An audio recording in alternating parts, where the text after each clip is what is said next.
that we are able to integrate both the e-Dividend and the direct cash settlements into one platform, whereby you can choose whether it is e-Dividend you want to do, you can choose whether it is direct cash settlement you want to settle for. So the investor's experience will be facilitated and be made simpler. You don't have to be troubling investor to complete several forms, whereas you can complete the same form to serve both cases. So we're going to meet this week by the special grace of God to ensure that we integrate, we'll formulate the modality for integrating both the direct cash settlement as well as the e-Dividend regime. It must be stated to investors that we would desire that all investors take full advantage of this extended free registration. Reason is because since November 2015, when the regime of e-Dividend registration effected, the Securities and Exchange Commission has been footing the bill. We have been underwriting the bill of registration. And investors are now galvanizing. Like you rightly said, over 2.2 million investors have keyed into this exercise. And we believe that by the end of December, we will have been able to gain additional 2.2, if not higher than that. And that will be good for the market because it will have tremendously enabled investors to register free, underwritten by the SEC, and enable the unclaimed dividend value or volume to have depleted tremendously. Thank you very much. Well, one part of the conversation, Mr. Rowland, is the reconciliation of the multiple share applications. There's another deadline of September 2017 on that for those who, filled several forms during the IPO period and what have you, and on one hand, and those who did wrongly and those who deliberately did it. So the SEC is giving its own amnesty, as it were, to those who have done some wrongs in the market. Take us through these and what the countdown to the September deadline looks like at the moment. Thank you very much, Boston. As you rightly said in your presentation, the issue of multiple subscription to applications of offers was treated as illegal and seen as illegal by the SEC and the entire market.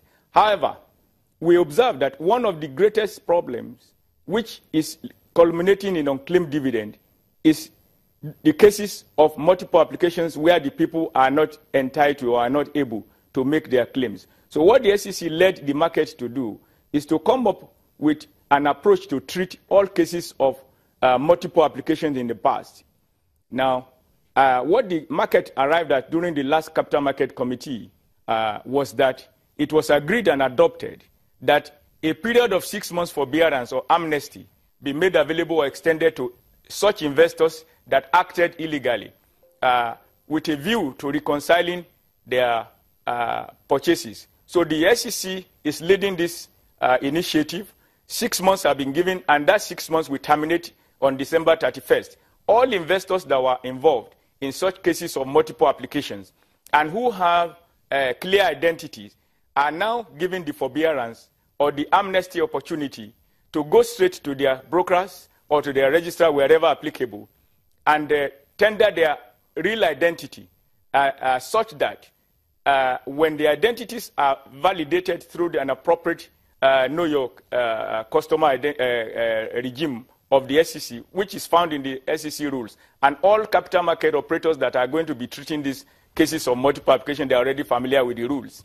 It's already in the SEC rules. So such Nigerians and such investors are employed and enjoined to quickly rush to their stockbrokers, rush to their registrars, and lay their cases such that appropriate Know Your Customer KYC regimes will be applied on their cases. Once they are validated as real owners of these investors, even though that it was seen that they committed offense, the SEC amnesty will cover them, and then they will be expected between now and the end of the year, that 31st December 2017, to clear this identity, and their cases of investment will now be reconciled.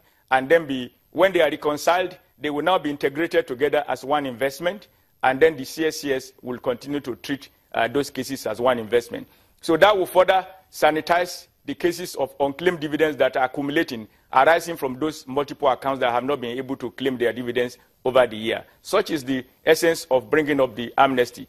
The Securities and Exchange Commission is determined to bring down the cases, if not eliminate completely, the cases of unclaimed dividends. When dividends are claimed, it goes back to the investors' benefit because their pockets individually will be improved by the financial, especially in this time of recession. We believe at the SEC that everybody who has market money holding somewhere should tap into their money for some kind of investment of benefits of their families. A very interesting and long explanations there from you, Mr. Henry Rowland, Director in charge of Market Development at the Securities and Exchange Commission. Thank you for your time today, and we hope you have all the best and all the success as you lock yourselves into December 31st deadlines, and see you again in the days ahead. Okay, let's get a bit out of the markets there. The Nigerian government is now massive exports of yam to United States and other markets around the world. We've got a farmer here in the studios who's bringing his perspectives into Nigeria's new wave of non-oil exports. That's coming back after the break. No matter how